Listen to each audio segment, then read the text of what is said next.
I've been thinking a lot lately about who I would have grown up to be if I hadn't, at a young age, been repelled by pink, ruffles, and stereotypically girl things.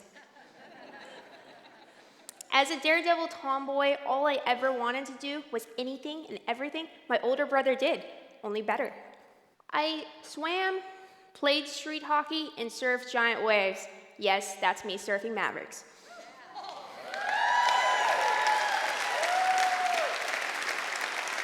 Since I was little, I loved anything to do with math, science, and video games. As I make these life reflections, I can't help but wonder, do the toys our girls play with today determine their future tomorrow? As a woman that loves all things tech, I completely believe that the toys I played with as a child absolutely changed my future. But a study of one does not make a study.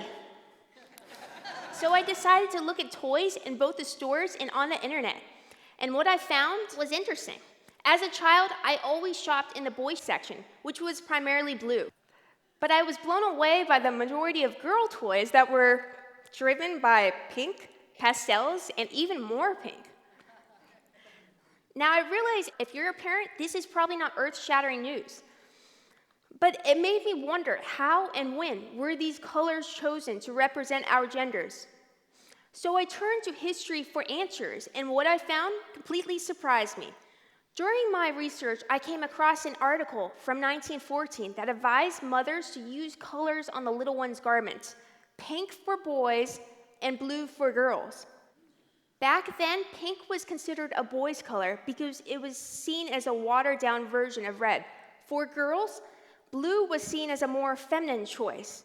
It wasn't until World War II had ended that pink and blue swapped roles. Rosie the Riveter traded in her factory blues for a 1950s perfect pink housewife apron. With the help of Madison Avenue, femininity was repackaged every shade pink, everything from household appliances to women's everyday fashion. Even though we've made significant strides regarding women's rights and education since the 1950s, all you have to do is go into a local toy store to realize what little progress we made, allowing girls to explore other options beyond beauty. Today, the sad reality is that girls' toys are merely repackaged versions of toys from the 1950s and 60s, stereotypically princess dolls and kitchen sets.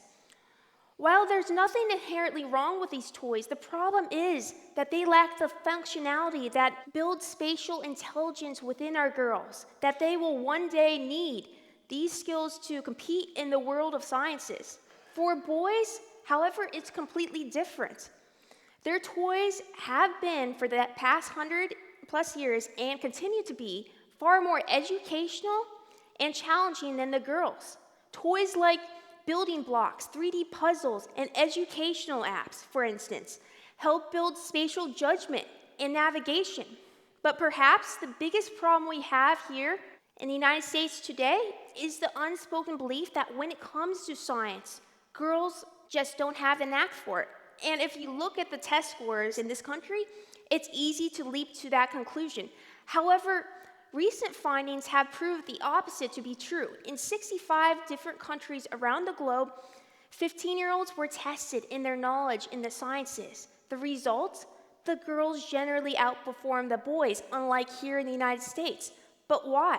Well, the reason, it seems, is not based on gender, but our culture.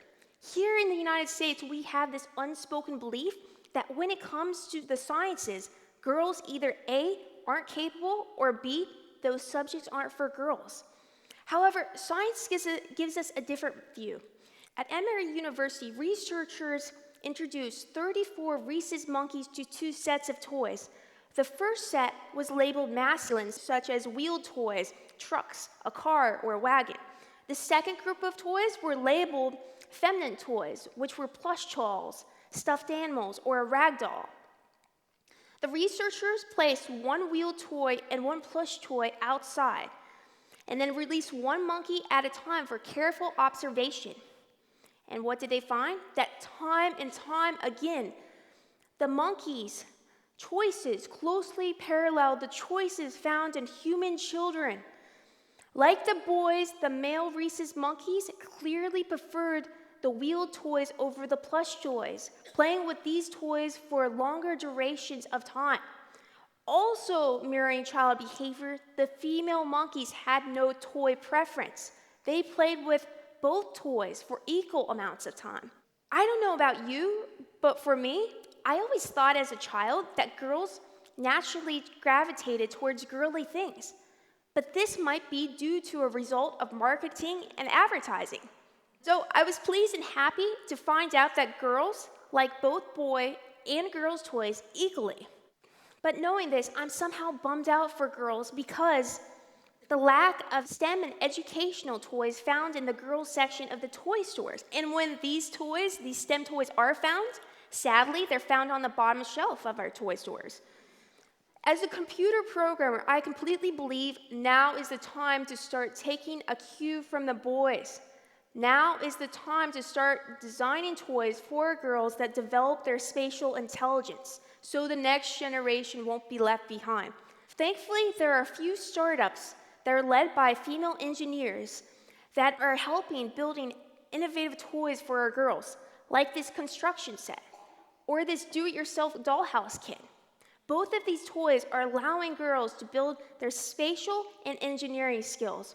These startups are a sign that we women are beginning to awaken to our science potential. But the truth is, the future is in all our hands. Whether you grew up as a tomboy or a girly girl, one thing I believe, to create real and lasting change, we women need to make the tipping point happen. We need to roll up our sleeves and take responsibility for what we previously accepted, that girls aren't smart enough for the sciences. The only limitations we have are the ones we place on ourselves. We must change our internal thoughts from, I'm not good at math or science, to, I believe I can learn. By each of us creating a new belief system and story, we'll better be able to help our friends, daughters, sisters change their stories about math and science too.